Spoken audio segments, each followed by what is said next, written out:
Good morning, guys. Today we're going to learn the zero product property, which is an extension of what we've done so far. We're only going to teach you the zero product property, and then we're going to go into the meaning of it. So first, step one is to factor as a product of two binomials, and we have an example of x squared minus 3x minus 10. So remember, we have to do our x box. So if I draw my x in my box,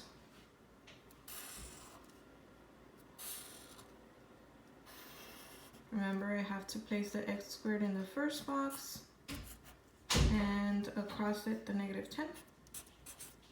And then in my diamond I have to place whatever negative 10 times in front of the x squared. There's an imaginary 1, that would be negative 10. And then negative 3 on the bottom.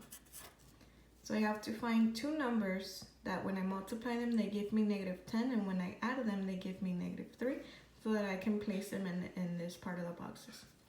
So I know that 5 times 2 would work, and I have to make one of them negative so that when I add them I have negative 3 left over, so that would mean it's going to be the negative 5. So I'm going to place them in the box, it doesn't matter the order, and I have to add an x next to it. So remember, this is just review, we've already seen this. So if I want to get my two binomials or my factors, I know that x times x will give me x squared, x times 2x will give me, x times 2 will give me 2x, and x times negative 5 will give me negative 5x. And then just to check, negative 5 times 2 gives me negative 10. So I have my two binomials, which are x plus 2 and x minus 5. So we're done with step 1. That was it. That's what they're asking. Find the two binomials. Step 2. Step 2 will be to set each factor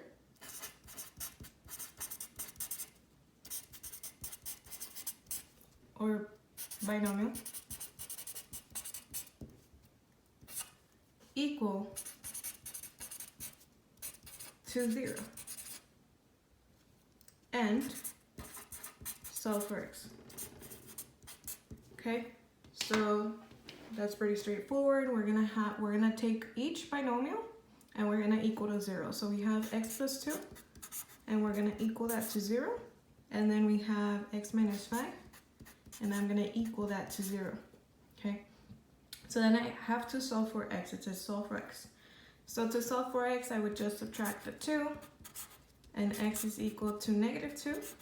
And then over here, I would add the 5, and x equals positive 5, right? So we're gonna go, later on, we're gonna go into the meaning, like I said. But right here, this would be our answer. In Khan Academy, they do ask which one's the little x and the big X. Well, because this one's smaller than this one, then this would be the smaller x, smaller x. And this would be the bigger x. So there you go, this is the zero product property. I will add some assignments to go along with it in Khan Academy. Please take your notes and we'll continue with more of this another day.